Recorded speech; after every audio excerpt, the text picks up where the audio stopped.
Riot is finally killing lane swap. Marvel Rivals did a thing. Overwatch got mercy rezzed. And League is finally getting their Hextech chest back. Welcome to the patch, episode 4. Hi, I'm Matthew, also known as JustASolarFlare, and I'm the mid laner for the B team for League of Legends. And I'm Bobby, also known as Momomonkeyman, and I've played on a few Overwatch teams, and I now cast. Hey, I'm Michael. You might know me by my alias Crazierdrake online. And I'm just a regular old caster and a casual gamer, as it were, on Rivals. My name is David. I was featured on the last podcast, otherwise known as Blithine. I captained for the B team as well as jungle for them. All right, let's do patch notes. So the major thing that I'm going to cover for this session is going to be the end of lane swap in League of Legends. Been plaguing the pro era for a while. I don't know if my fellow player here, SolarFlare, hasn't watching and playing. We have experience with lane swap meta ourselves. Whether or not you find it a curse or a blessing is really up to you, but Riot is completely killing it. Yeah, I heard that they're making it so turrets can one-shot minions, and any gold that happens from that is funneled directly to the person that's getting lane swapped into. And it's going to happen up to 4 minutes for top lane and 225 for mid lane. Yes, so exactly. even mid lane's being affected by it. Yeah, they did that mid lane, so there wouldn't be any precaution, but it's a little weird. Honestly, the changes are a bit strange. It might be a little hostile to new players, especially because, say, for example, if, this is very, very like beginner based. Say, for example, you don't know what the jungle role is and you think there's just 2 in the top lane, 2 in the bot lane. If you have a new player going up the top lane, they're going to see a message that says lane swap detected, please leave the area. They're not going to know what to do. They don't have smite, you know? And this is like a very, very rare scenario, but at the same time, it's sort of like would you view it as a necessary sacrifice for the betterment of the game to restore it to its original format? I think it is, because it does get annoying, like, thinking about how the top lane, you have to play around the idea of lane swap because it's just such a dominant meta. You have to play the right champions, because otherwise you're just not going to be able to play the game. We experienced it once ourselves, actually, in a scrim, and, well, let me tell you, we did not win that scrim. Regardless of the fact, I personally am very happy. If you ever look at pro play, every single game is lane swap, even with the Fearless draft, where you can ban good champs for the lane swap, or if you play a champ, it'll be removed already. The pros are clever people, you know? That's how Elise started with the lane swap meta, one of the best divers on that support role. It's really a bizarre thing, but it will finally be gotten rid of. So hopefully this will not cause any sort of damage in the future for League. I'm sure Riot will probably alleviate on these changes a little bit because, you know, early roaming, say for example, if support wants to cheese level 1, that's basically completely killed. I think, unironically, I think a tower shot might actually straight up one-shot you level 1 if you're trying to dive. Yeah, that's really insane. 1000% damage. That just seems a little too much hostile design in my opinion. Yeah, hopefully if they are rolling it out like universally, that even if they put it in quick play, they like tone it down for intro bots and such like that, because, you know, like you said, people don't have access to smite. They can't jungle. They're going to have to go. That's true. Yeah, I forgot you don't actually unlock smite until like level 10. Yeah, account level 10. That's funny that you mentioned that. But it is, I'm pretty sure Riot did boost account EXP gains just to help out that early, that beginner experience. Yeah, speaking of that beginner experience, there's been a lot of pullback by Riot on some of the free rewards granted to players. Would you like to comment a little more on that? Yesterday, as of the time of recording, Riot actually released a dev update saying that they would be bringing back Hextech chests. They would be tying it to the actual battle pass so that no matter what you do, whether it's you're one-tricking or you're playing a different game mode other than Summoner's Rift, you still be benefiting and getting chests. And I think it's a good change because I'm personally an Anivia one-trick. So, you know, I'm kind of locked out of chests because they were tied to champion mastery before. But now that it's unbound from that, I think it's a good change. I think Riot brought it back. They shouldn't have gotten rid of it, but I'm glad they're bringing it back. I also read the patch notes recently a little more on it, and they basically pulled back on most of the honor rewards, but now they're sort of bringing them back. So what I read actually was that on patch 25.6, I believe it's called, If you reach honor level 5, takes a long time, by the way. It's also kind of hard because you literally have to not type at all. You get every single 3 honor skin. Every single one. So you get the Akshan one, the Shen one, and the Malzahar one. I think you so also that's pretty cool. Don't you also get the Warwick and Twitch skins? Oh yeah. If those even count as skins, the Warwick one doesn't even look any different from his base one. He just has a sword coming out of his back. I mean, but it's yeah, nice. it's a nice change. You know, Sometimes I do feel betrayed when I play League. So I'm back. Yeah, it kind of feels like Riot has taken a lot of power, or not even power, just like accessibility and fun away from the players. But it seems like the pushback from the community and the diminishing player numbers have really turned the tide.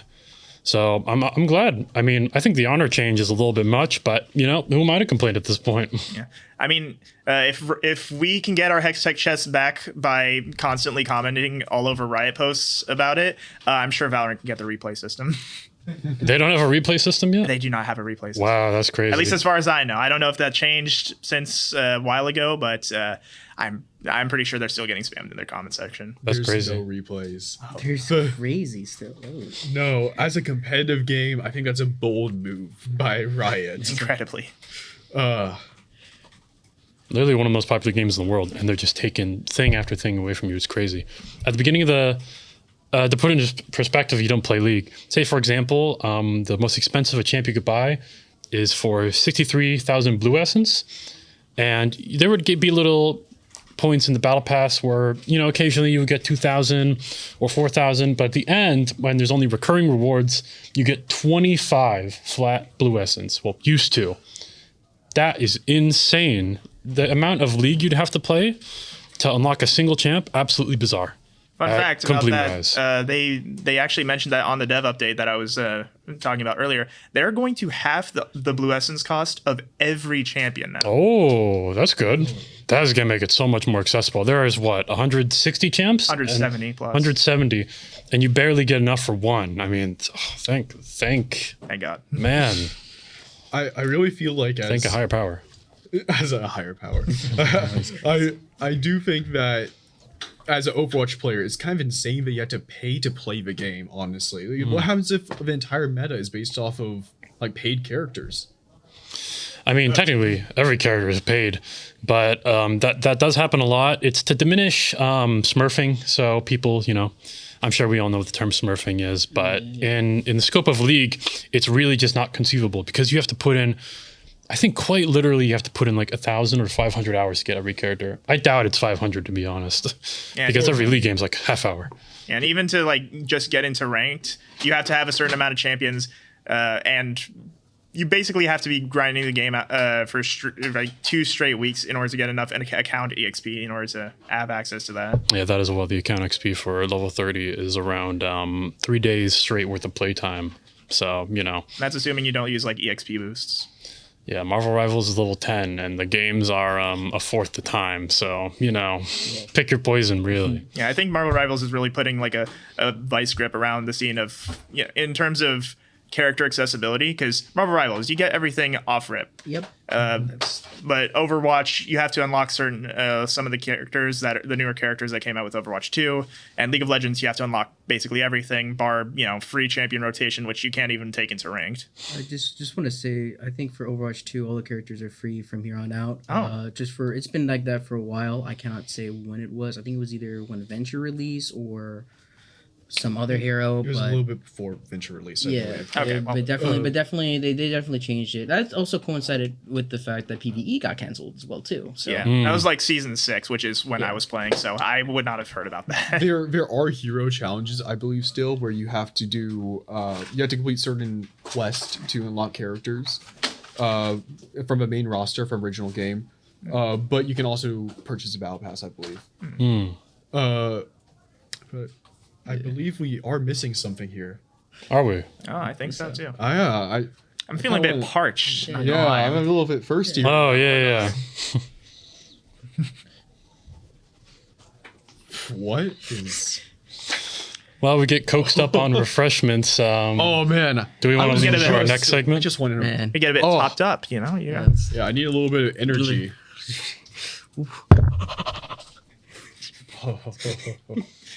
Thank you, Monster Man. I've never had one of these before. Where'd you come from? Goodbye, citizens. Oh, okay. Well, Oh, Goodbye, Monster Man. you know what we do with a monster, right? Oh yeah. Oh yeah. Oh yeah. Oh yeah. Oh yeah. Oh yeah. Oh yeah. Oh yeah. Oh yeah. I'll take Ready? a sniff. I'll take a sniff of it.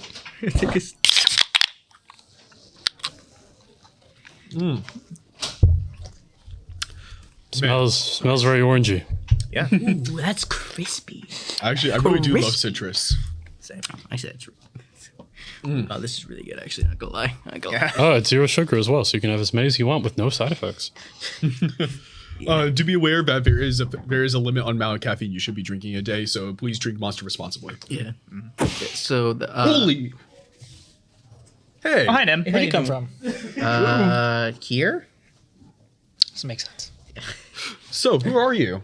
I'm Nim. I'm a player on the B team and also a sub for UCF Knights. I've been on the one of the league teams for at least 3 years now. Oh wow, another league gamer. It's crazy. Cry about it. Oh my god. As Joker Queen says, scry some more. Yeah, I don't get League at all. On the record, I've never played League. I don't have no idea what is. You don't going want to on. associate with us, huh? I wouldn't say that. I just haven't played it. Now, something you do want to associate with is Overwatch. So let's move on to the patch notes. Now, there might have been a little bit of a sneak peek back on last episode, but now we know everything about the brand new Overwatch patch. And it is massive. I would probably say that this is the biggest patch in Overwatch history. Like, bigger than going from Overwatch 1 to Overwatch 2, because a brand new feature was added to every single character in the game, and you can get perks now. Yeah. Now, once again, we covered perks last time. Every character gets 2 minor perks, 2 major perks. The minor perks are generally less powerful, sometimes. And then the major perks are generally more powerful, sometimes. But let's cover some of the major ones. Yes. Now, we've let the meta brew for like a little bit over a week now, so we kind of understand at this point, at least OWCS understands at this point, and I trust them because they get paid. Now, what we've seen emerge was a pretty interesting meta. Before we were playing basically just Juno and Brigitte, but alongside that cast now, we're getting Kiriko and Lucio getting played a lot more, and a lot of Ana. Now, traditionally you think, oh yes, that makes sense, Ana and Brigitte would go together. No. Most of the time, you're playing Ana and Lucio, which to me seems like, how does Ana live? How does Ana protect herself? And that's when we come into perks. Now, Ana was a big winner of this patch. First, as her minor perk, she gets a double bounce healing nade, or anti-nade. This means that not only can she throw it off into the distance to like hit more targets, but she can also hit herself twice with the same nade. This means that her survivability has significantly increased, and to top that off, as her major perk, she can take a perk that makes it so that her nano boost not only nanos her target, but also herself, which increases her survivability once again, which means that she doesn't need the Brigitte as much as she used to, which is allowing teams to bring back Ana Lucio, a classic composition from Overwatch 1. Just want to interject, and just an actual question, because I've not played a lot of Overwatch. When she gets nanoed, does that also increase her healing output as well? Or is it just damage? You know, that is a great question. That's a common myth buster kind of myth. Yeah. The answer is no, it does not increase healing. It merely increases damage, and it makes it so that she has a 50% damage reduction on herself, and it fully heals her. Cool. That's really cool. About that. Yeah. So like, I know she got like one of her major perks is like a headshot multiplier as well, or like it can crit on head. So I take it you can just 2-tap anybody if you can just click heads. I take it, but I haven't played. So That is actually 100% true. You can 2-tap every non-tank besides Bastion in the game. while nanoed, I should take it. You cannot take 2 major perks at the same time. Oh, it's a major. Okay. So sorry. So the headshots are a major perk, and also the nano is a major perk. I was thinking the same thing as you Okay. when the patchers came out. Like, Yeah. oh my goodness, I can now like 1-tap people. Or not? Yeah. You could 1-tap 225 targets, which is actually a significant amount of a roster that's played. Yeah. But no, you can choose one or the other. And the headshot only increases your damage. You cannot headshot heal people. What's the other minor perk?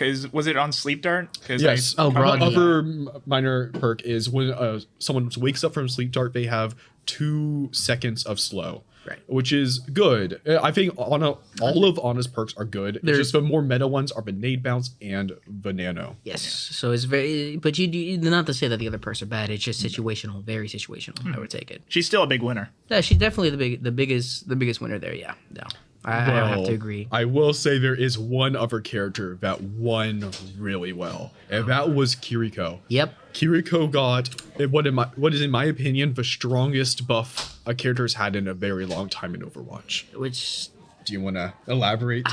let's see. So, from the give me a second here, but off the top of my head, she gets like a dash and she gets 2 Afundas as well. Or the immortal thing. And Cleanses. Thank you. And she's basically she can just dive more. She can and then exit out of any encounter. And Does she get 2 dashes now? She gets 2 dashes, not 2. Yeah. She gets 2 healing of Fuda Yeah. every Or 2 other dashes. hit. Every other hit. Are they both minors? No, but a double dash is a major perk. Yes. But that is insane. It's because she's always been meta in one way, shape, or form, or at least the most played since Overwatch 2. And I get it; she's great at everything, but why? Just why? I like it's actually insane because no other hero I don't think has been that dominant for what has it now been a year or 2? It's been since Overwatch, since Kiriko's release, which has been 2 years now. It's coming up on 3 years actually. Yeah. So, is there any Overwatch 1 character that just had an insane 3-year run that was always like a pick me essentially? Yes. Okay, There's there's one been- character that has been consistently picked for a very long time, and is also another major winner of this patch, and that is Tracer. Tracer is a very classic Overwatch hero. You know, the mascot of the entire game for Overwatch 1. And she got another insane buff. Just like Ana, all of her perks are good.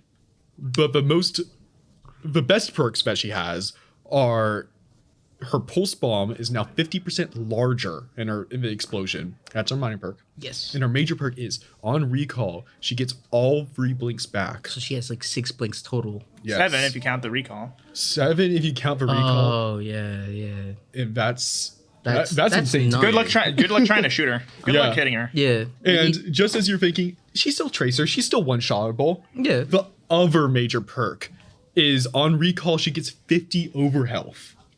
That's crazy. Well, you just can't. If you go against like an actual like Tracer one shot, good luck. Basically, it's like hitting, finding the needle in the haystack kind of deal. That's crazy. Like hitting mosquitoes. Yeah, exactly. Something like Yeah. mosquitoes crazy. Actually, I actually wanted to ask, with all the talk of the biggest winners, who would be either the smallest winner or the biggest loser in the when it came to the perk system? I think for me, because I primarily play DPS, I think the biggest. I'm not gonna say the biggest loser, but like the smallest winner. The smallest winner, let's say, is Cass, because both his things is basically his major one is either you can individually shoot as a minor That's perk. minor, yeah. That's what I mean, minor. But the major ones are the dead time, like you get recall back, which is good. Like if you play Cassidy and you use his ult correctly, you don't get kills. You just create space. It's good. It's fine. And getting 30% back. But you would think if it being a major perk, you get something more like, you can actually do something spectacular or something like that. And not just that. And another minor perk is every crit headshot you get reduces your roll. So ideally, you're shooting header after header after header, then you roll, or something like that. Gunsling as well too. Yeah. So these are the minor. Yes. That's yeah. So yeah, thank you. So yeah, so quick draw, I fear is probably your go-to. Past noon I prefer because again, you just get ult charge back on your charge because again, if you're using your ult right, you just make space. You don't basically get a kill. Maybe you get an odd 1k, 2k, but You're just trying to clear the area. Exactly. That's exactly what it is. Gunslinging, the one where what I was just talking about, every header, every dinger you get reduces the cooldown on your roll by 3 seconds, and then flashbang, you can just throw 2 flashbangs basically. So They're very situational, and I don't think Cass is like all too much good. But that's I've played very little Overwatch. I've literally played only 2 games since the perk system came out, and I just noticed like I don't know. I'm not gonna say I have impact, but it's been a while since I played it. But I have little impact still as DPS in my honest opinion, and playing Cassidy as well. The roll cooldown makes me. No, you're good. Sorry. No, you're good, man. My throat got caught. The roll cooldown makes me kind of think of Bucky from Marvel Rivals, where, because like if you just hit headshots over and over, and then you just roll, you instantly reload. You know. Yeah. Like you can, if you can keep hitting headshots, as impossible as that is, you can effectively have infinite ammo. Yeah, that's a good point, but it's just very, I don't know, inconsistent because. You need to be standing still, and maybe the best flick shots people out there can just like hit ahead, roll to reposition really quickly. But well, I mean, how low is the roll cooldown?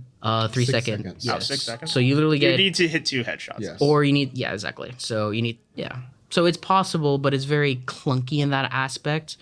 I don't know what changes would be needed for his character, but it's just what it is. But actually, now that I think about it, you'd probably only need to hit 1 headshot because in the time that it takes for you to empty your empty your clip exactly. magazine, but when you fan the hammer, it doesn't you don't headshot though. That's the thing. So you need to literally aim your shot, otherwise you're not getting it back. Yeah, no right click. no right click. So Yeah.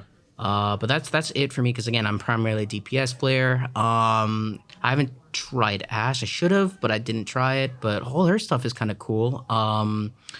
Her shotgun, sideways shotgun. Actually, let me pull it up here. I do apologize. I have it right here for you. So you're talking about Ashe? Ashe, she's like Yes, right here. Yeah, so unscope. Yeah, so all her minors are pretty cool. Rapid fire, you gain attack speed but deal 15 less overall, which is cool because the attack with her is basically scope in and then you scope out for 2 shots. So maybe you can get a 3 or 4 shot, maybe still get like huge damage. That's okay. But I do like Sidewinder, which you're basically her shotgun pushes people further away. I think that's way more valuable because most of the time, if you're getting dive or anything like that, you're just getting pushed away. You want that person to be as far away as possible because I'm pretty sure the new meta right now is somebody like Winston or something like that. That's correct. Yes, so if you have a Winston clowning on you, like going up on your space, then you have your trusty sidearm just to push him away and a bit further too. So he'll still hurt you, but not as bad, I think. Viper Sting hitting 2 consecutive.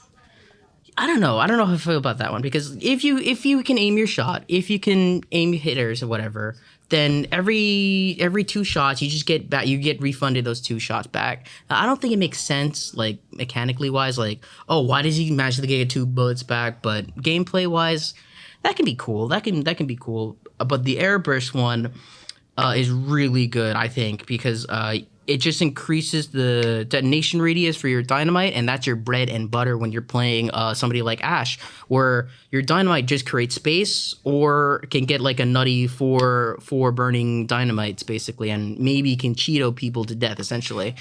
But yes, I think she's better than Cass right now, all things considered, and those are the only 2 people I really primarily play, so I do apologize. No, that's completely fine. I will like to really quickly cover kind of what's meta, and then we'll move on to another section of Overwatch. Yeah.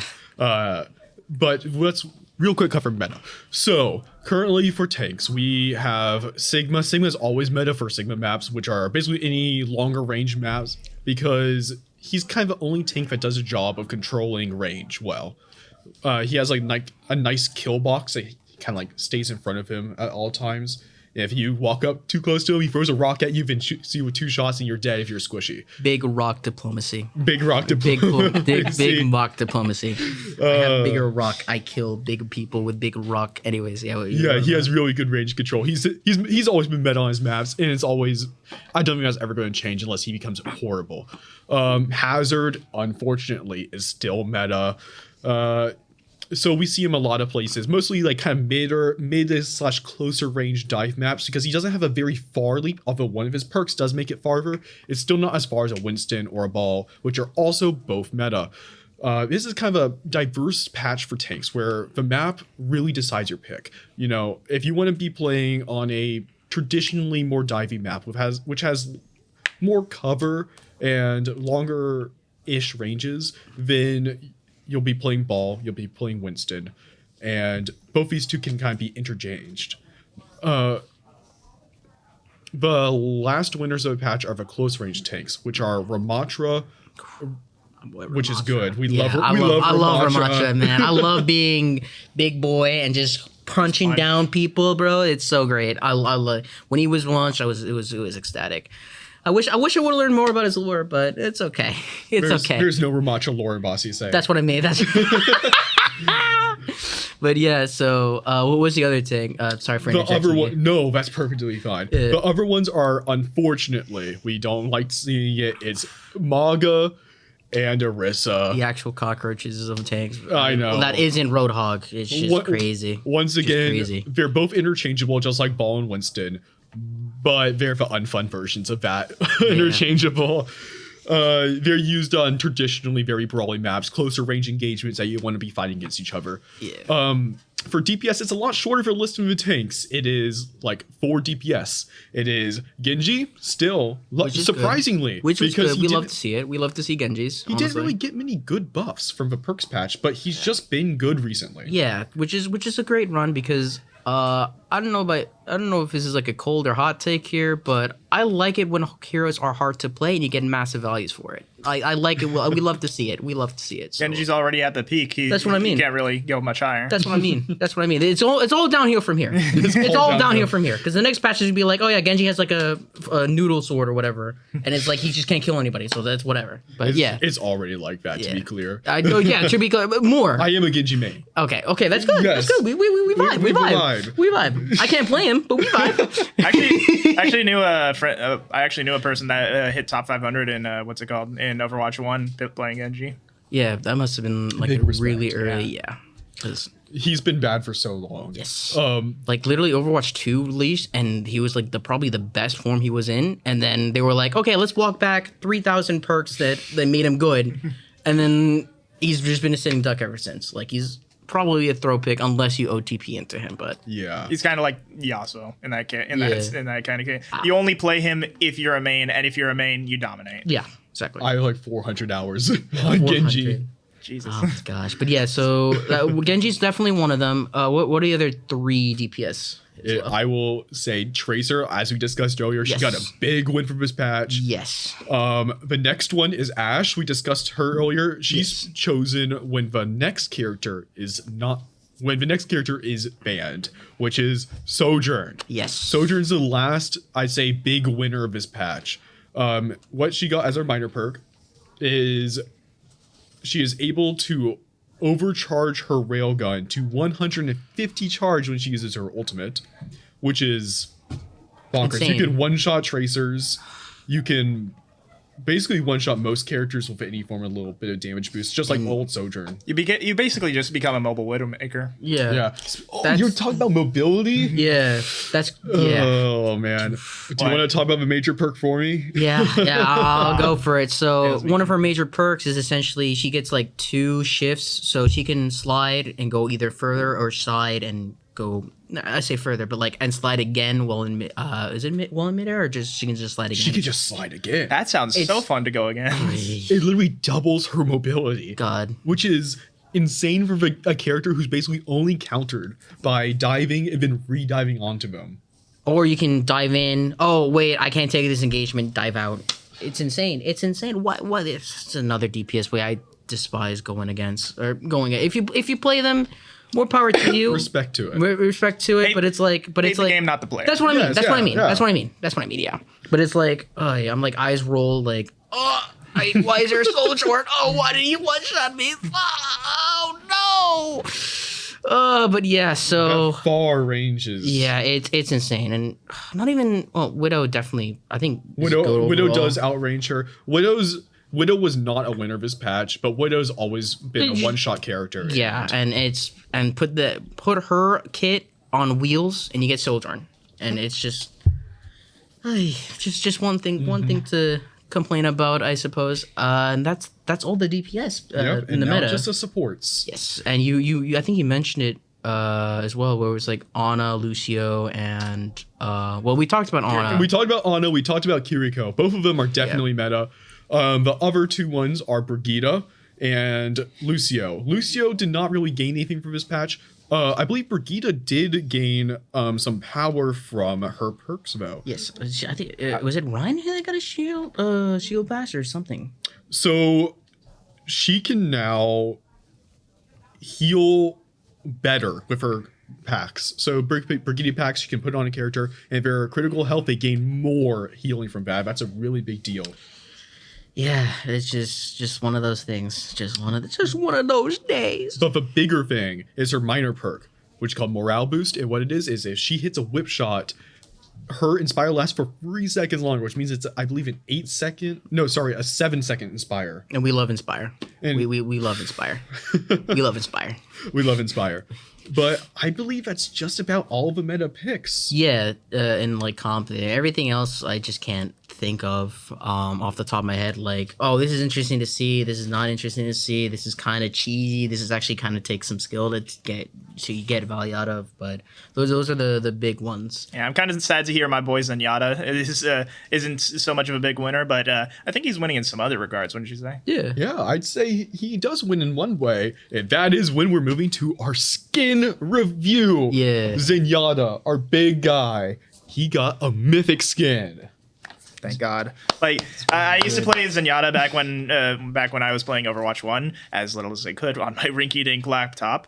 But Zenyatta was my favorite character just in general because he's one of those playmakers. He can do damage. He can heal. He doesn't need to aim. But he is very diveable. Yeah, he is very diveable. I mean, I just looked at his Ascendance perk, which he can fly for 3 seconds. So I guess he's a bit less diveable, but I'm just happy he got some, and it looks very nice. I like the Mythic Sin. Yeah, but it looks. What's up? Out of 10. Out of 10. Let me get a closer look at it. Yeah. Oh, it looks. It actually looks. I think it definitely capitalizes on his like thematic of like being ethereal, kind of ethereal monk, robot monk. It definitely like overcharges his theme.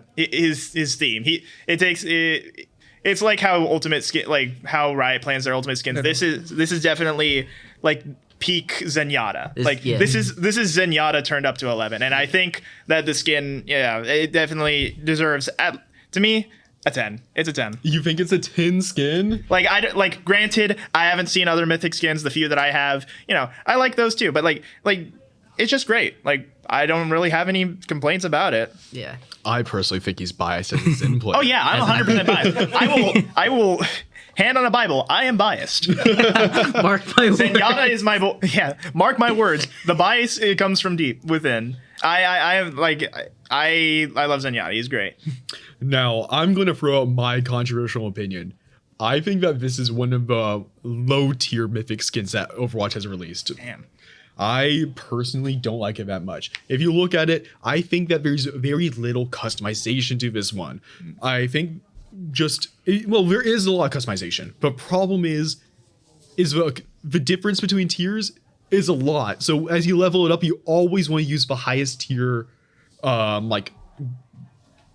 crown. I believe you can change. You can change the cloth that goes around Zenyatta's sometimes neck. a color scheme as well. The color scheme, yeah. Sometimes I think. In my opinion, I only like the gilded color scheme, which you have to pay an extra 15 mythic prisms for. That is 15 United States American dollars worth of. In this prisms. economy, I know. In this economy, that's great. So That's lunch. That's lunch. You're paying lunch for an extra thing on top of all of his normal tiers. He looks good in that one, and I think he looks decent in the first one, which is nice. I'm glad that the first colorway that you unlock is good, but all the other options that you can choose, you always want to choose the highest one. I feel like there's very little customizability that's valid for this skin, and that's why I don't think it's that great. I think the skin itself is fine. It's just there's no character to it. In that case, what's your out of 10? What's it to you? It's still a mythic skin. Let's be clear. This is still like some of the best work that Blizzard puts out. They try to put their all into these mythic skins besides the Orisa one. If you guys haven't seen the mythic Orisa skin, it is almost just a recolor of an Overwatch 1 skin. A cool recolor, yes, but still, she already had a Beetle skin. I will say it is a 6.8 out of 10. Ooh. Ah, You're too going much the water? decimal. That's crazy. Too much water?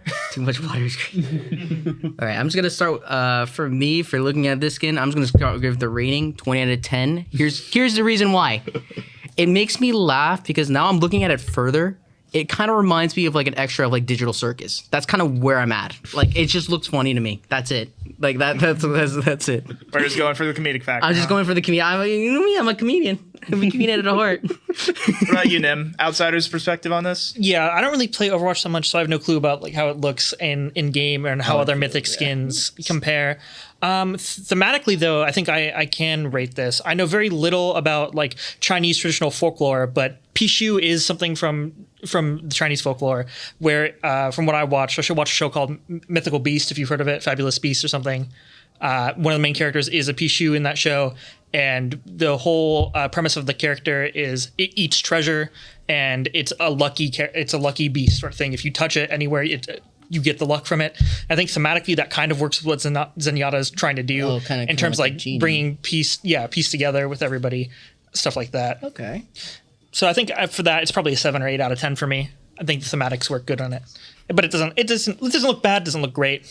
It's fine. Yeah.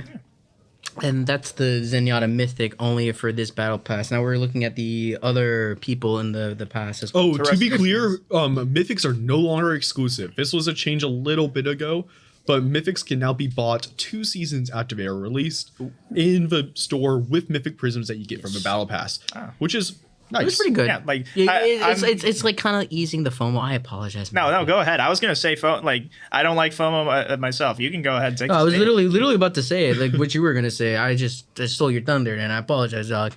But yeah, it just eases on the FOMO. It's still there. It's still Overwatch. They gotta make that bread. You gotta make money. But it's better, a little bit better. I love my K-pop skins. La Seraphim, that's a good collab. That's such a good collab. See, I only know one song from Le Seraphim, and that's because I just watched like Luna TikToks, and that's it. And that is it. I know it's not here just now, but what do you guys think of the Avatar: The Last Airbender collab? I think, my honest opinion, I think they were kind of grasping at straws because that was kind of like when Overwatch was kind of slow and everything. Like, don't get me wrong, Avatar, good show. Overwatch, decent game. But it's like, I respect that. Thank you. Yep. But it's like, I don't know. There was probably better stuff, maybe better original stuff you could have tapped into that made it look cool. At least though, like the characters fit like the vibe. Like Zenyatta was Aang. Sorry, I'm not doing the movie bit. I'm not doing the M. Night Shyamalan bit. Zuko was definitely a Genji, which looked fire, pun intended. Appa was Ram, right? Appa was Orisa. Okay, that makes sense. But that skin's actually it's a good skin. Not a I think we can all on this cast say not a very fun character. If you like just sleeping behind the wheel, play Orisa. Play Orisa. Like if you like just turn your brain off, play Orisa. You can also play manga. We are not discriminatory here. Yeah, you can also play manga. I should mention Tanks. I just mentioned just playing the character. No person that actually. If you gravitate towards Orisa or manga, I am making light fun. You know what? Not that serious, but look, but yeah. If you like ranking up, and you like being a player that doesn't put that much time into the game, I think a casual, like a casual ranker. I think a casual ranker would be a good term. Orisa and manga are great characters for you. But yeah. Just make sure you don't swap off of them, just in case. But yeah, what you're saying is these people are elo boosted. No. I think that's a little bit rude. It's a bit too mean. Yeah. I'm kidding. It's on Jeff. Yeah. So, and then Katara is May. You got Katara for free as well if you played the challenges as well, right? Mm-hmm. Or is that you got a free? Now it's technically an epic skin. I personally think it's a legendary quality epic skin. It looked good. It was very thematically close. The closest thing you can get to Katara, which I think was cool. Mm-hmm. And I'm missing one cast. Is it We have You're Venture missing- as Toph and That is my favorite skin out of the whole collection. Toph is Venture, right? yeah, Yes. Oh, that and Kiriko as Suki. Okay. yes. Kiriko gets another skin. Let's That's crazy. But the top Venture skin is legendary, though, because it's her first legendary skin. It's their legendary skin. It's yeah. their first legendary skin. Venture's first legendary skin is Toph. And that's my favorite skin because it has my favorite Momo on it. And that's where my gamer tag comes from. Momo from Avatar of the Last Airbender. And he's on the skin. Also, we stand the blind deviant, the blind bandit. She's pretty cool. Just wanna put that out. I love Hoffs. Blind Deviant. I thought those were my teammates. Oh my gosh. And then the last one was sorry, it's like skipping my mind a little bit right now. The Katara. Oh, Katara, yeah. No. Suki. Suki. Honestly, it looks good. Very thematic. But it's, I don't know, maybe if it was a bit more hands-on character. Because in the show, she's like more like a martial artist kind of energy. And Kiriko doesn't scream that to me. But Kiriko needs to have a skin, and that's the closest they can get. So, but yes, that's the Avatar one. What about the ones in the Battle Pass? Yes. So Like the the Battle current Pass has been broken up a little bit, as most Battle Passes are. There's kind of like two major lines of skins of a Battle Pass. There is the Rainy Day Collection, and there is the it's like the Toxic. I don't actually remember the term. It's like the Toxic Collection, though. I have not looked at the pass at all, so I'm a little bit biased. I love the Rainy Day skins. I think all of them are really fun. They're all cute, and they're good, including the Tracer one. I'm a little biased because I actually spent $10 or $12 on Twitch subs because you had to buy 2 Twitch subs for an official Overwatch channel, and you get a Tracer skin that some people say doesn't look good. Now, maybe a little tall tale, but I may or may not have purchased both of the subs before I even looked at the Tracer skin. And Uninformed buyers. may have been an uninformed buyer. I think that's a little bit of a tall tale, though. I don't think that really happened. But overall, yeah, the skin collection do look nice. They do look nice, I think. Even from a cursory glance from me, Yeah, they look pretty good. Yeah, they look great. And you can get 2 free skins for that collection. One's by playing the game, and the others by watching Twitch. Yes. So you can get the free May skin by watching, I believe it's 8 hours of Twitch streams from the Overwatch category. And you can also get a Mercy Rainy Day skin for free by playing 16 games before March 10th, I do believe. Okay. Yeah. So Not that's pretty good. Wins do count as double. So for me, it was just 8 games. For other people, it might be 16. I assume. Luck is a skill, ladies and gentlemen. Luck is a Luck is a skill. I must be unlucky because I got 1 in luck in my stat line right now. I roll enough d20s that have the luck rolling strong. Now, Revival? Revival? yes. Yeah. Real quick about the Toxic Collection. In my opinion, not that great. Rainy Day Collection, I think 10 out of 10 for me. The Toxic Collection, like a 5 out of 10. I really don't think it's that great. Yeah. Real quick, hit me with your rating it for both collections. Oh, both collections? I'm gonna give it a soft 5. I'm gonna give it a soft 5. I like For it. which one? I'm gonna say for both of them, a soft 5. 5 for both? I don't know. Okay. It's just how I feel, but they're not bad. I just 7. a soft 5. I'll give it a 7. 7? Nim, what's your thoughts? Yeah, probably a 7 as well. They all look pretty nice. Okay. Now? All right, yeah. Now we're off to Marvel Rivals. I'm trying to pull up the. There's so many things to talk about Rivals. We are eating good. Eating good for Rivals content. So every Rivals character got updated? Most characters got updated. The big one on the top of my head is Captain America got basically a rework essentially. He just overall he's like more. I'm not necessarily easier to play, but like the kinks in his armor is like just been kitted out, whatever. So instead of like you can melee in the air for one, you weren't able to do that until you use your dive. But now you can do it in the air, so you can get like a 1-2 punch on like an Iron Man and like basically RP a Civil War moment. I've never read the comments. I've watched the only movie, and he didn't do that. But you know, just kind of energy, and it's his shield cooldown is lowered. It's not like instant, but It's pretty good because his shield is the only shield that has a special property where it reflects, as you probably know. And overall, he's just way more versatile, like as a dive tank, and I do enjoy that. You don't get kills, but you are a nuisance to the enemy backline. Like, So you're just a tracer as a tank? I wouldn't call it. It's more like a ball without much. I would say like almost like a ball where like you do damage and then you skedaddle away, kind of. Okay, like personally, I've played Cap every time I've had a Punisher, and this is like maybe low elo, maybe in quick plays, but every time there's a Punisher, I go Captain America because nothing is more funnier than me just standing in front of his big turret and be like, no, you don't get to shoot. You shoot, you destroy your turret. They're either forced to get out or they destroy their own turret. That's probably one of the best things I love to do as America. Bucky didn't get nerfed or touched on. That's another character that I'm pretty sure a lot of people play. Moon Knight. Let's talk about Moon Knight for a bit actually, because his ult doesn't kill ults anymore, but it's been fixed. It's been fetched. It's been bugged. It's because he was bugged, so you get like an extra 75% damage, and you just die instantly. I was pretty annoying. But now it's basically fixed. It's just a bigger radius, and you still get damage. You can get peppered. If you're not paying attention, obviously you'll die, and it's more just a clearing space. Like, oh, you're on the cart. No, I don't want you on the cart. Kind of ult. And the ult charge too. You don't get it as fast.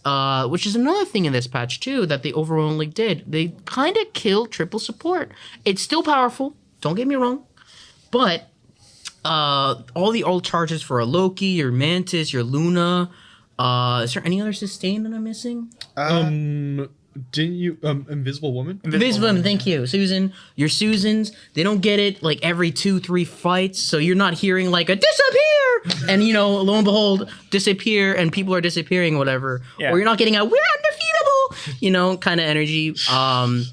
But it's basically easier for DPS to DPS. Wasn't Cloak and Dagger really hard? Yes, she was very hard nerfed, but that was needed because needed. Because not only did she get her charge like so fast, but she also stacked, and they got rid of the stack. They got rid of her thing, and now it lasts for 8 seconds, like 2 seconds lower. So that was needed.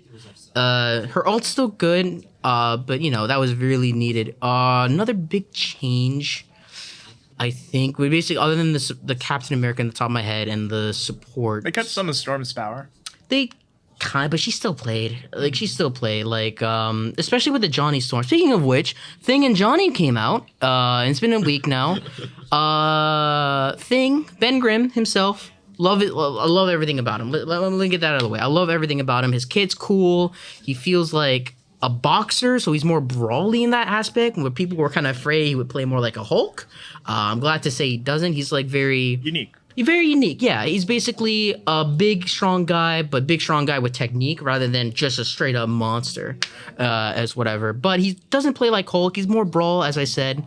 So you just charge in, maybe disorientate their backline, but most of the time you're kind of just hitting the other tank, forcing them away, and hopefully you got a good support line because he folds instantly. So is he better than Hulk at this point? No, I would say it's different. I've seen Celestial GMs in our very own student body basically play into a Magneto and Thing, kind of like how Zarya and Ryan used to be. Where like Ryan, you see what I mean? Like where Ryan would go in and kind of like disorientate, and Zarya would kind of be hanging back. And if either of them needed like a shield or support, they'd be kind of be backing up. You're not getting 2 shields, even though Strange and Magneto is still like a pretty sleeper pick. Strange actually got a nerf as well too. Yeah, 50 health. 50 health, and I think shield health as well too. He's still good. He's still a good tank if you're like learning how to tank. He's probably one of the decent. I say decent, but like a beginner tank to get into. If you just want to start learning how to tank or whatever. But me personally, go Magneto straight off rip. You just basically play with Zarya bubbles. Overwatch 1 Zarya bubbles. Sorry, I want to ask. Yeah. So when you're playing Magneto Thing, Yes. is it sort of like a Magneto kind of controls the space going forward? Creates a space going forward, and then the Thing kind of tries to control that space that's created? I would say, yeah, it's basically like very attritional, where like the Thing disorientates and then the Magneto slowly inches up, like a walking barrage. Anybody who play Helldivers know what I'm talking about. Definitely know what I'm talking about. But yeah, so Or Super Earth. yeah. Super. Oh my gosh. But yeah, so he's basically disorientates. Magneto inches up and forward. And if you are getting clowned upon, either there's Magneto can bubble the thing, and then the thing can just easily jump back to the Magneto and get support when needed. It's really good. I've seen some gameplay in basically high elo. It looks good. It looks fun. And it's still, overall killable. I would say killable because like if you are diving way too deep and you already use your charge, you're getting folded. Like I don't care if you're the thing or not, but you're getting folded. I do want to ask. Yeah. So do you feel like dive has become a big thing now that triple support is kind of dying? I think dive is still a thing. However, your main obstacle is still going to be your Neymar, your Bucky, your all that. And I honestly think yes, dive is more fun, but I think brawl and poke are kind of getting their time to shine as well too. Do you want to talk about the team up changes? Yeah, let's do that. But I can't think. I don't. Hang on. Let me. Yeah, let's go. While you guys pull that up and think about it, it's clobbering time. Yeah. Rank S to F. Where does this voice line go?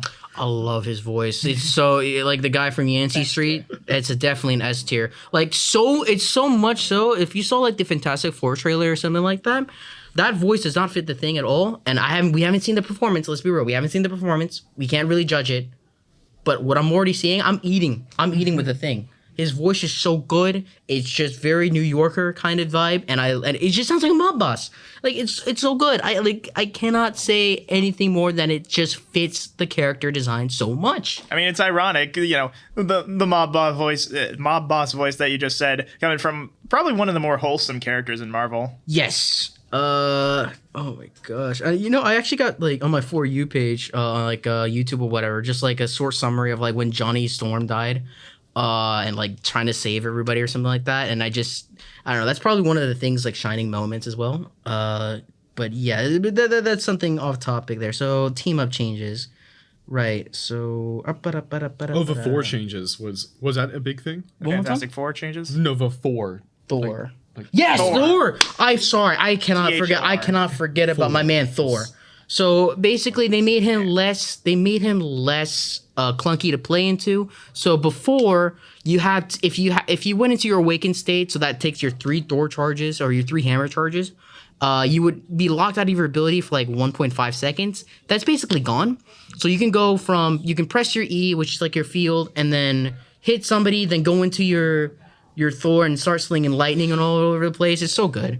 You still wouldn't be able to, you still don't throw your hammer unless you really need to, but otherwise he got really good. He's less clunky to play and he's really more fun to play overall. Now I'm looking at the Hawkeyes. Do you want to talk about Hawkeye? Is he better now? Honestly, one of my friends has been a Hawkeye main for a while, and he was so hyped for his patch because he's like, "Oh, I'm gonna eat this patch. Yeah. They're gonna buff me so much, and I'm gonna love it." And I'll say this: your Hawkeye and Hellas, they're still not getting picked. They're not getting as banned as before. that's unfortunate. It's fine because, like, again, I don't think having a one shot or two. Hella is bugged at the moment right now too. Let me go. Let me talk about Hawkeye first, but I want to circle back to Hella. Hawkeye is still basically your one shot character. Can kill if you can aim your shot, and if the enemy supports are playing kind of reckless, you can definitely one shot a lot of people out of their ults.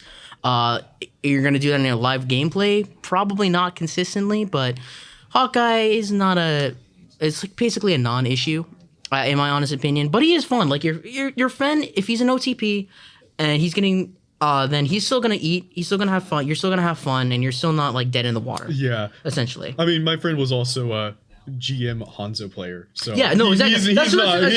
I wanted to say, like, if you played Hanzo in Overwatch, you're eating great with Hawkeye, essentially, because like essentially his skill set is basically almost exactly 1-to-1, and also you get not only that, but you get just more mobilities, more options, more deflects, and all that. So you're not getting dived on a lot, but that's always been a thing. Is he strong? Definitely, but I don't think he's like I should always pick this character and I need to play him kind of strong. By the way, I just saw this symbiote bond, the team up between Venom and either Penny. The Spider-Man. Or Yeah, Spider- I call the Spider-Man thing. I call the Spider-Man, but yeah. So for symbiote bond, They reduced the duration for both of them, but instead of a flat damage reduction, it's just full on invincibility. Yeah. That is crazy. yeah, But they did reduce Yeah, they duration. definitely reduced It's it. definitely yeah, it's definitely It's a thing trade-off. too. And Penny Yes. gets the longer duration of the two. Yeah, because again, Tank. hers is more just for tanky, whereas Spider-Man's basically combo. a combo into it. You don't play it for the invisibility, you play it to get a one-shot kill. Speaking of combo, Yes. Spider-Man got a shadow buff. Yes, his movement feels absolutely nutty. It's absolutely nutty. If you're like a Necrons fan or Necros fan or anything like that, you see him like basically bunny hopping more distance. You see him like the game failed to catch up to Spider-Man's speed. That's another thing too. There was apparently a server issue or with matchmaking or whatever for a bit. Desync? I wouldn't call it desync. It was like it everybody. hitbox lag? No, like actual server stuff. Like people couldn't get into games kind of deal for a bit. Sure, it wasn't because I think I actually saw this on Twitter this morning. This guy was playing the Thing in a game, and as he was diving the back line and beating on, I think, the Invisible Woman, he just got a random like match found pop up in the middle of a game he was right. already playing, I and saw it that. disconnected him from the game he was playing and put him into a brand new ranked game. Yeah, so he's in the middle of a game. He just gets pulled out of it into another one. Galactic literally just says, "All right, you're done here. We're going to the next." That's insane. great. It was really funny too, because he just started ulting and like beating on the Invisible Woman. Yeah, and you're the just game mid said, game. All of a sudden, goodbye. you're whisked off to the next one. It's literally the game just saying, "All right, you're done. Log off. We're going to the next. Go next." But GG. I have noticed, even though they said it's been fixed, I'm gonna put quotation marks on fixed. I'm having a little bit more like kind of like jitteriness altogether. For one, Spider-Man, even though he feels great to play, don't get me wrong, but it's kind of like the game kind of is like catching up to his movements rather than it just being kind of fluid, and that's just kind of a server thing. I've had Wolverine leaps that feels like that should have connected but doesn't connected. I will say probably a skill issue. I'm definitely Diamond 3, so nothing to scoff at, but I'm like not the best of the best of the best of the best. Let's be real here. I gotta humble myself here. But yeah, I've had stuff where it's like stuff should have connected, and a stray shot is Bucky where it's like that killed, that hit, like how? Like I wasn't even aiming for you, kind of energy. To be fair, that's kind of most spammable characters, and I do apologize, Bucky's. We do kind of spam a lot, so. You're part of a problem. I am part of the problem. Step one is identifying that you are an addict. That's step one. That's step one. That's the first and That's the greatest first step. Yeah, exactly. And we're step 2. Step 2, fix it or don't change. Either succumb to it or Yeah, exactly. I do have a team up abilities pulled. Yes. So Psylocke's. Okay, so the dimensional. So that's your Magic, your Black Panther, your Psylocke. They got basically a buff instead of having your. Basically, it's kind of works like a Tracer Dash. For Tracer those, Recall. Or Recall, yeah. So you basically you don't get. I don't think you get health from that, but You do get over health. yeah. Ooh, okay. Then yeah, it basically got buffed. That requires you to have a bona fide Magic player, which are kind of rare. I'm gonna be real with you. I'm a kind Magic of player. rare. Yeah, you might be the rare good ones. I'm a dying breed, man. Yeah, you're a dying breed. And then you're also gonna need the Tickle Monster and or Psylocke, basically to catch up and actually do stuff. Otherwise, you're just gonna die to Namor or something like that. I feel like you have to commit to a dive team in order to run. Yes, because it forces you. Because if you play the full team up, then yeah, you're right. Let's see, Luna. Oh, Gamma charge change. Gamma. So Iron Man's nerfed. Kind of. Finally. He got buffed and nerfed. Yeah. So his Gamma power up, it's just kind of got reduced down a bit. And the anchor, so the Hulk's anchor health pool just got a 50 nerf or 50 reduced nerf. But let's be real. If you were playing into that team up, you were primarily playing for Iron Man. Even though the Strange is good. Sorry, excuse me. Strange is good into it. But it's good. It's still good. It's not going to terrorize like how it was in season 0, maybe season 1, but it's still there. There are better choices, but if you have a really like a really good Hulk player that knows what they're doing, and you have an Iron Man that can just aim, game over. Yeah. Game over. I mean, Iron Man overall was buffed, though. I personally think because they brought up his beam damage from his original ability to, I believe, 180 damage Yes, per second. so he does way more with his Unibeam. So He's it's less a little bit tied insane. to Hulk. Yes. So he can play it as his own. I wouldn't do it because if you have a Ella that can just shoot, then you're kind of cooked. And if you have no cover, you're really cooked. Symbiotic. We talked about Symbiotic. Luna is essentially. Oh wait, that's The pushback. Yeah. Oh, yeah. So, Moon Knight now Gets healed. Yeah, he now in the gets bubble. healed in So the not bubble. only is he invisible, he gets healed. That's pretty annoying. A little annoying, but not too bad. Just annoying. And that's I think that's it. For patch notes, at least. I Yeah. think that there's one more thing. But it's But here's the thing. here's the thing. Here's the thing. The skins, Skin review. The skins, we are eating good. We are eating good. First and foremost, we got the thing in the trench coat. Peak. First and foremost, it looks great. It's very. That is I'll definitely. I'll get on that one. Trust me, I will get on that one. But yeah, the Thing's trench coat skin, I think it's very well done. It's a good design. I think it's so classic. Yeah. It feels good. It feels great. It's got that noir, the noir theme, and the MVP's look when he just looks up and then Rainer is like, cinema, absolute cinema.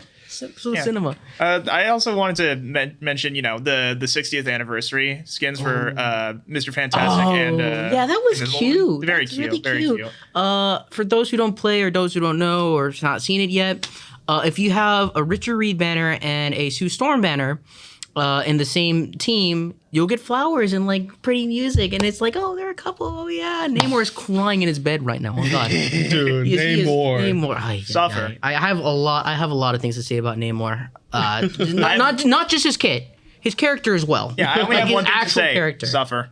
Just Suffer. suffer. If you actually like him, suffer.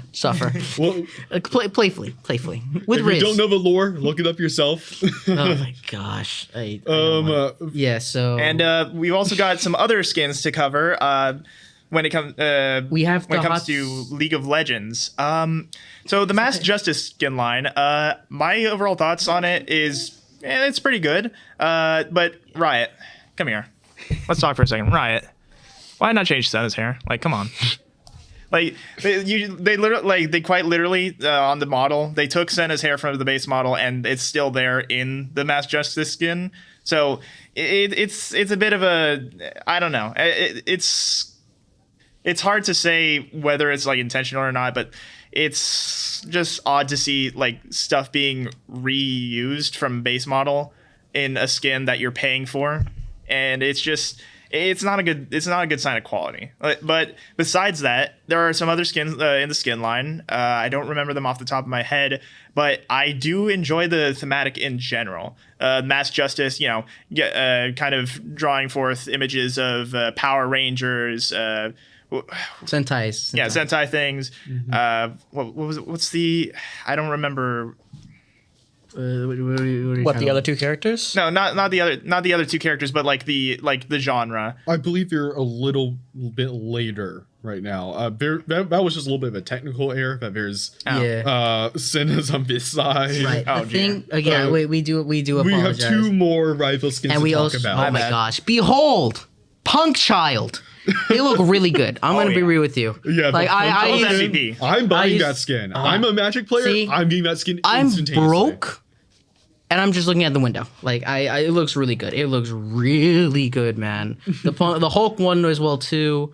It goes in tandem with the Storm one too. The while back. Yeah. Yeah. So I like the Punk lines a lot. Oh, and then there was also two skins that not necessarily this patch, but we're just gonna breeze. I'm gonna breeze through them. We got the Steve Roger Affinity War one. Peak looks peak. I like it. Me personally, I like the beard. I like the design. I like the shields. Yeah. And then we got the Hatsuki Miku one as well too. I say Hatsuki Miku. yeah. I say Hatsuki Miku. She because of the twin tails. It kind of looks like it, the but Luna Snow the one. Luna Stone one looks really good too. And she also even got the Lucio set up too as well. yeah. It's great. I Yeah, love the it. emote. I love it. But I think that's it in terms of Marvel Rivals skins. Yeah. Well, of course the Bucky and the Sai, but that's old news, but those look good. Those look good too. Don't get me wrong. I mean, we did jump into Senna a little bit early, but Yes. I also think we have a little bit of a league to talk about Yes, again. sir. Yes, My sir. main thing. My main. So goal. you were talking about Senna, right? Yeah, I was talking about Senna and the rest of the Mass Justice skin Mass line. Justice Mass skin Justice Lucian and Yon are the other two skins in the Yeah, skin line. Lucian and Yon. I saw some footage of them. I do like the skin line and and the thematic. Now that I remember that it is Lucian and Yon. Lucian, he's kind of getting another project skin, but it does make itself distinct, especially with the green green colors and all that. Like I like that. I like and Yone. You can't go wrong with Yone. You just can't. Like he's one of the poster children. You can put him in a lot of universes, a lot of ways. You can't go wrong with Yone. It's a good skin. All the skins are pretty good. I do have my gripes with Senna, as I mentioned before, but it is what it is. Yeah. Hold your grapes for not the skins.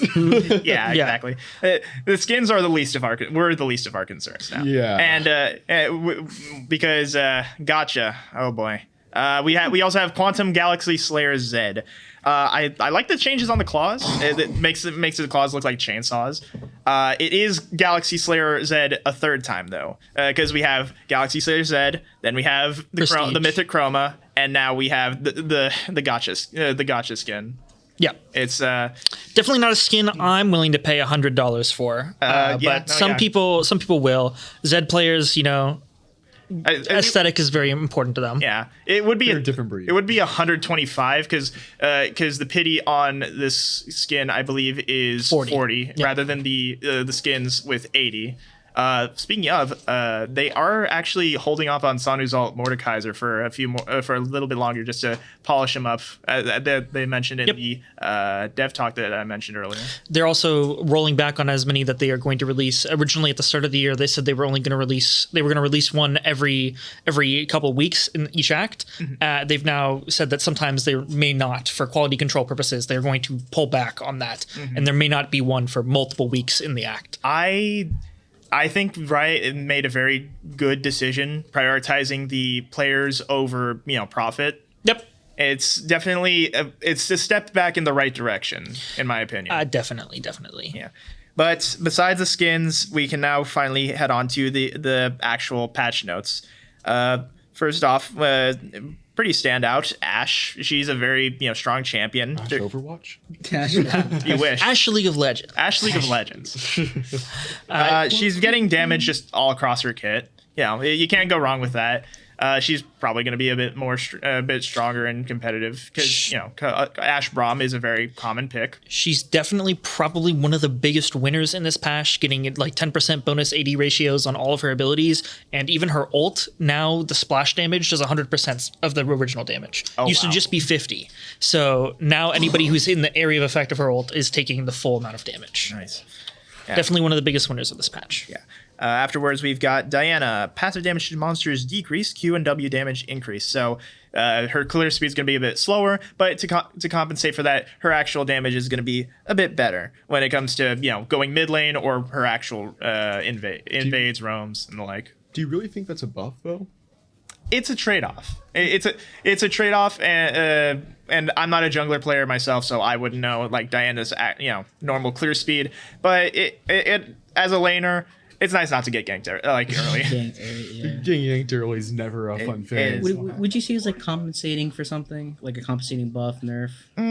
I'd say it kind of strikes even. It's shifting her power around a So bit. like a side grade then. Yeah, side grade. Yeah, it's giving her more power in like a lane rather than in the jungle. Yeah. Do you think that makes her a more frequent pick, or Yeah, you'll definitely see play rates in like solo lanes like mid lane probably rise a lot more. I doubt you see her top, but it can be do you played. think win rates are also going to increase along with play rates? Win rates in the lanes for sure will definitely be impacted by this, especially because it's a base damage buff to these spells. The laning phase gets a lot better for her, and especially early on. So it is a buff. Yes, it is a buff. It's a buff to lane Diana, a nerf to jungle Diana. Okay. Echo, just minor damage Q increase on damage increase on Q. Yep. He could use a bit more poke. It's Echo Arcane. Elise, big changes this patch because Elise has been played a lot during support as of recently, and it seems that Riot's kind of trying to tone down the amount of damage that kind of pick provides.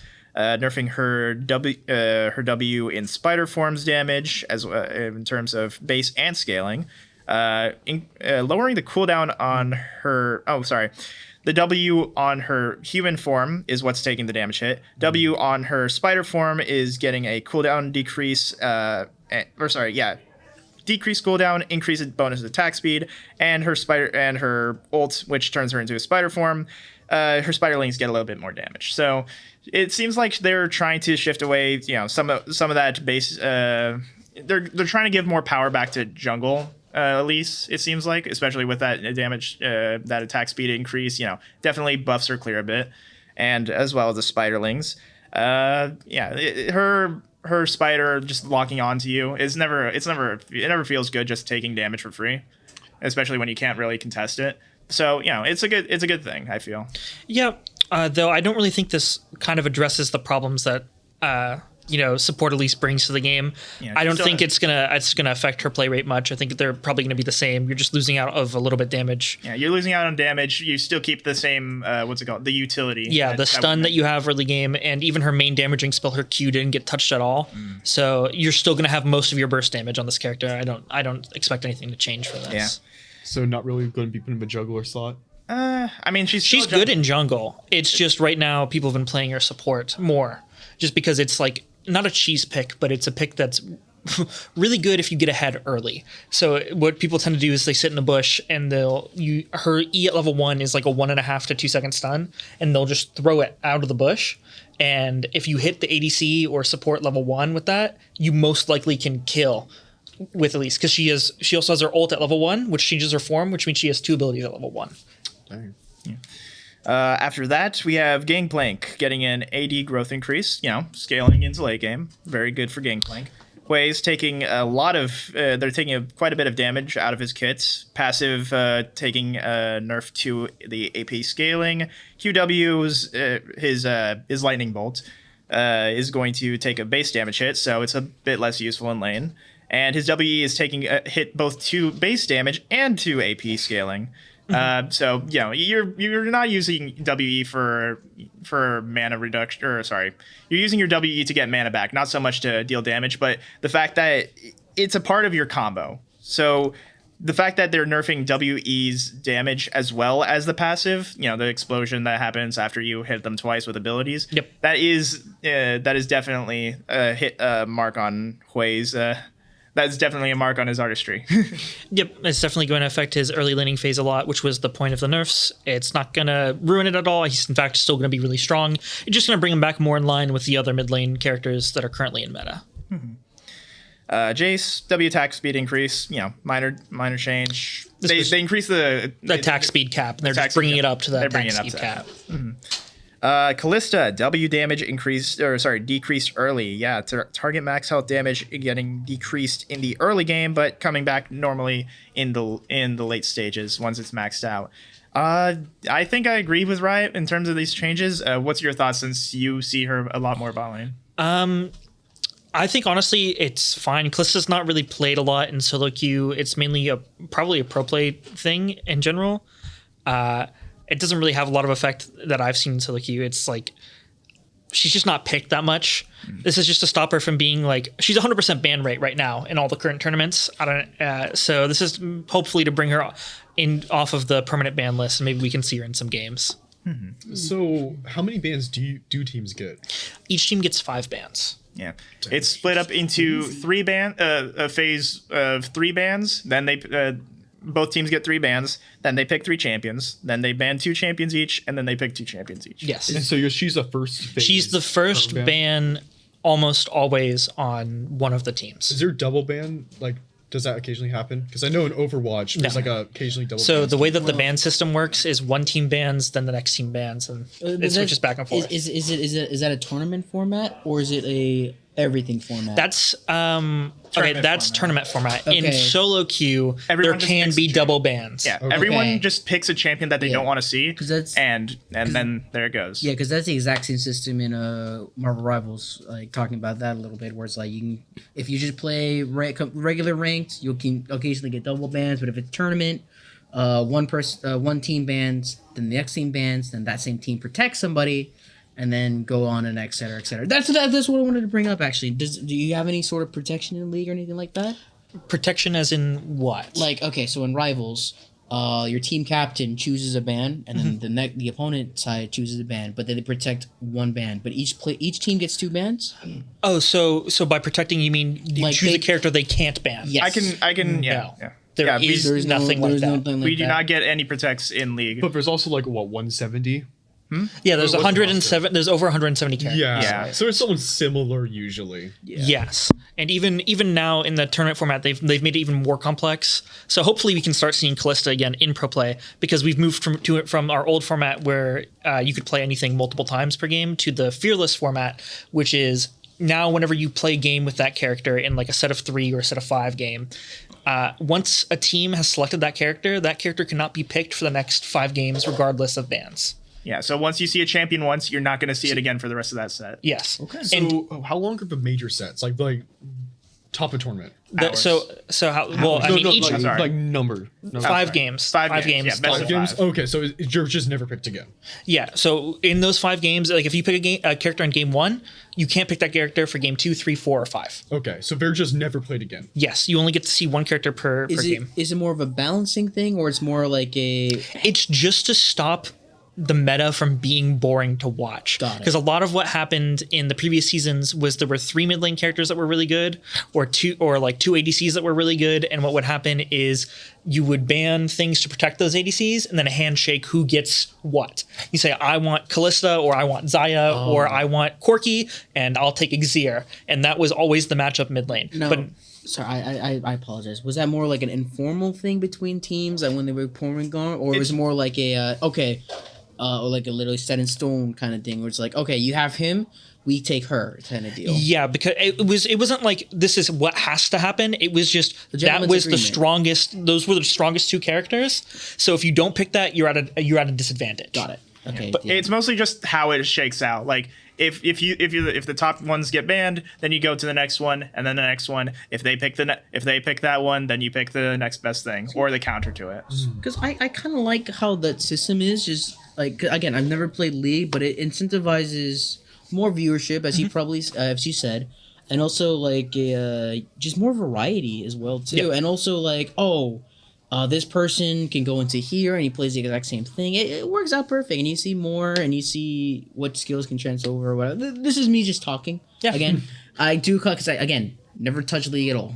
Like never touched League at all. So, but just thinking about it, that sounds cool. It definitely allows you to see like a lot of variety of comps. Like one game you can choose a dive comp, and then once those dive characters are gone, now you can play like a huddle comp or like a more vulnerable comp. But you've taken out a pool of the dive characters, so it's easier for you to play that comp that is maybe more vulnerable to people getting on top of you. Okay.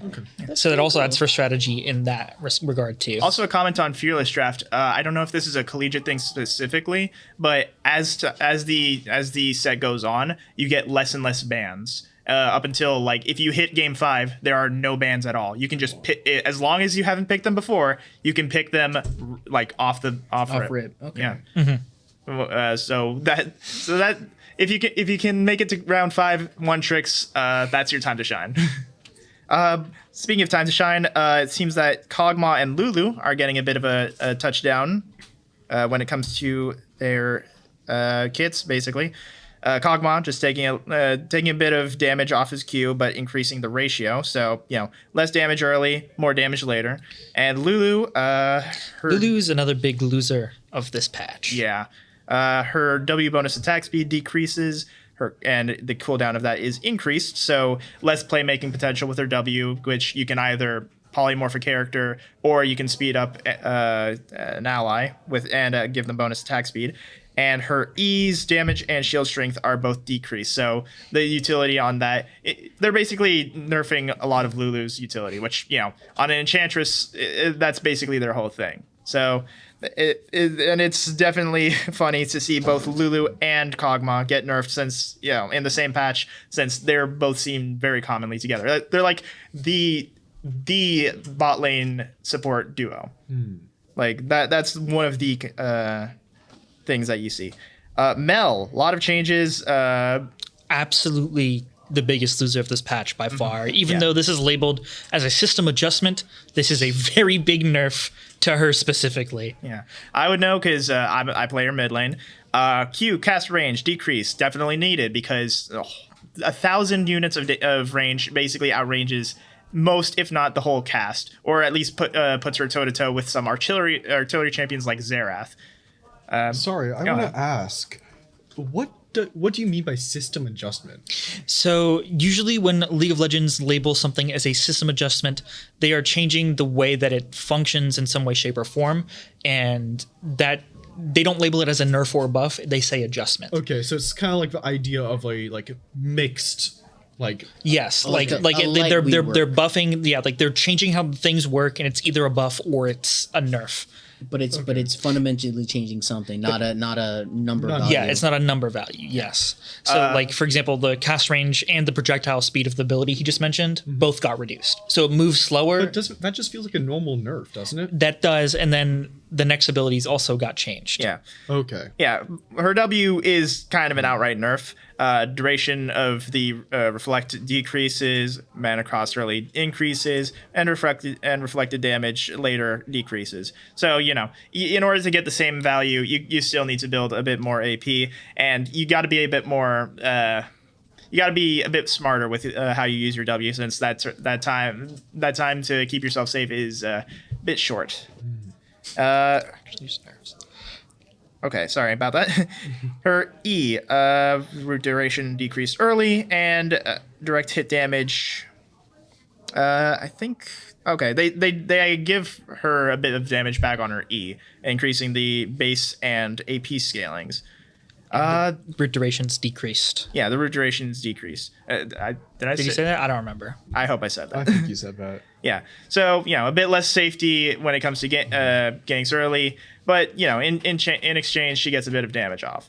And her ult, actually, a very big change to me is that she gets an additional 1% AP. So, damage per... Okay, let me explain her ult a bit. When it comes to Mel, whenever she lands an ability, she adds a stack to the enemy. And with her ult, she can detonate all those stacks all at once for a set amount of damage. This is basically the equivalent of... How do I put this?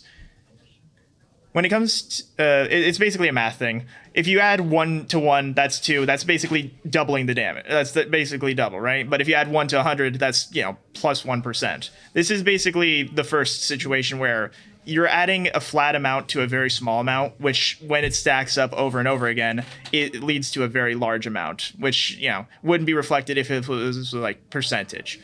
So I think it's a pretty good one because I felt like her ult was a little underpowered, but I don't know. Is this a sentiment you share? I think you're not really going to feel this, Yeah.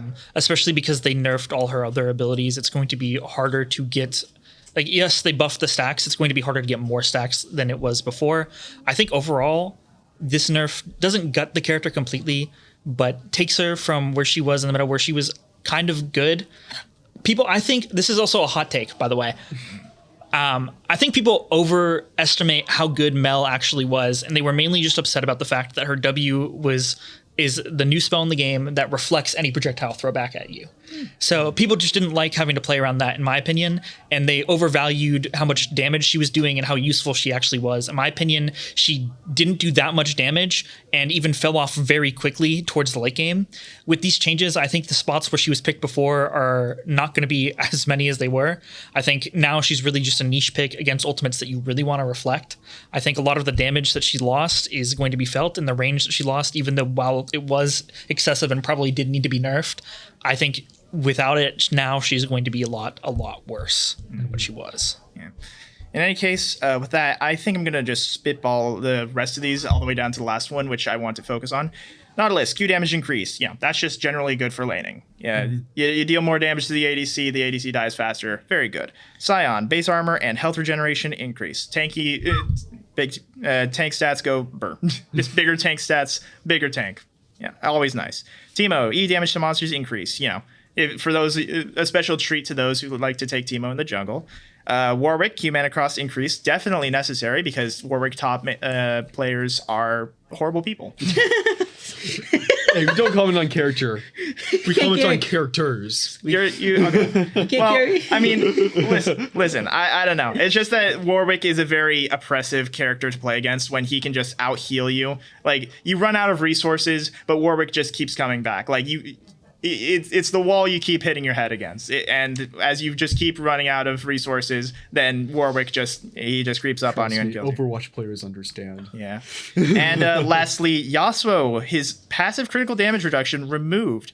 Yasuo, when it came to his passive, he gets double the crit chance off of items, but in exchange he does a little less crit damage. Now he just gets crit damage, like he just gets the full amount. It's kind of insane, but I kind of like it because it kind of yeah, I'm saying kind of a lot. Oh my goodness.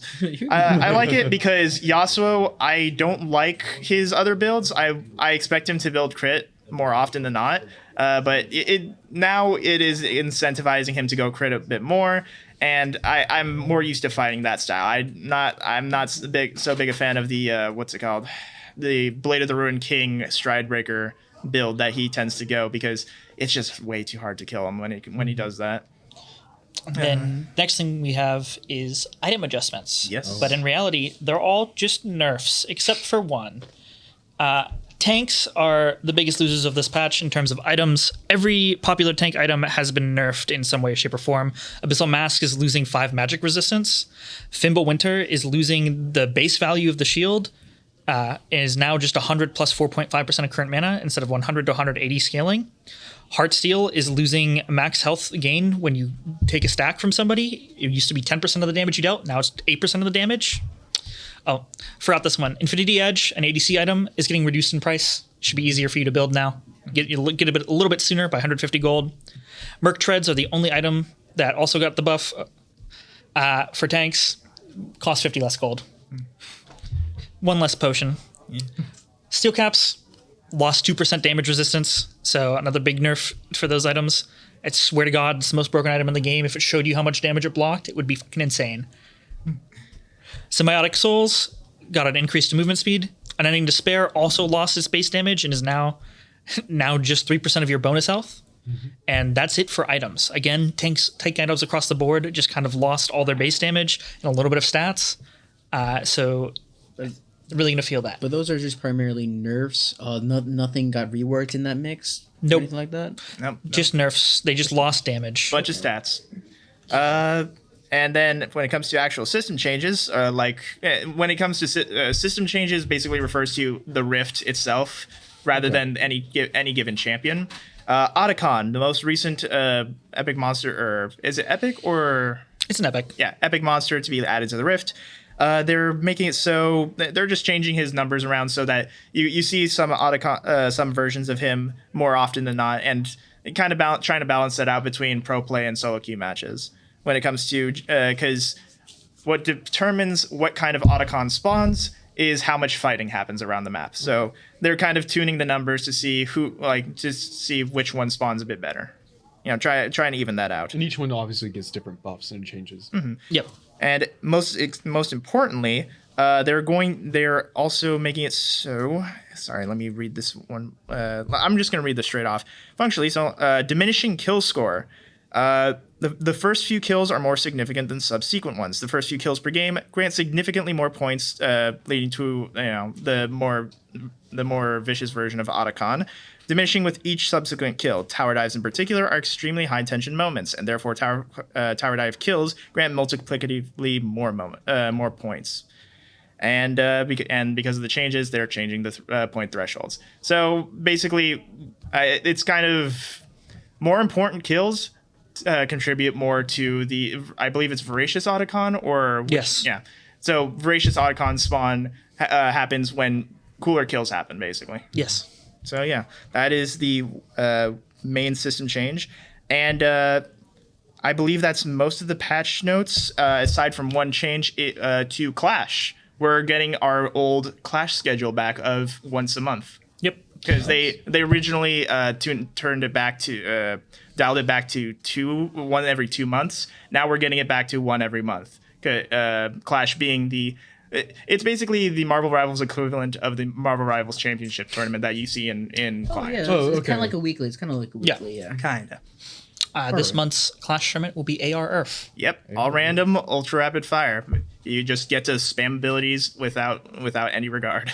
See, that sounds fun, but those are just words to me. I have no idea what that means. All random means that when you load into the game, you get a random champion, and you get 2 rerolls, so you can try for 2 different champions. Gotcha. And then Ultra Rapid Fire is a game mode in League of Legends where you have 80% cooldown reduction and no mana costs. So it's just firing abilities straight out. That sounds There's fun, a though. there's a bit That of sounds tuning fun. to make sure that some like champions and playstyles aren't overpowering. Yeah. Because like they reduce healing by 50% starting the game, and then they give it back throughout the rest. But yeah, Overall, that's cool. yeah. Cool. It's still a mess. It's still a mess. So I believe that's kind of everything we have for today, Bo. For LoL, yeah. For League of Legends, I think that's Yeah, I think that's. I think that we covered everything. Overwatch, giant change. League of Legends, giant Really- change. really good Items, changes. so many characters. And also Rivals, great changes overall. New characters. New characters, they're great. And Blade as well too. I think is in the works as well. Just there's top of so my many head. characters. So many characters in the pipe. Well, I say pipeline. I don't believe the leaks because like the dev said, it's like, oh, we just put them there to like the placeholders and see if they work or they don't work. Anything can change. Yes. Yeah. Oh, But I think that's all that we have for UCF. yeah. Anybody have anything else to say? Nope. No, I think All right. we're golden. Well, No, we went good. goodbye and see you on next episode of podcast. Thank you so much. Thank you.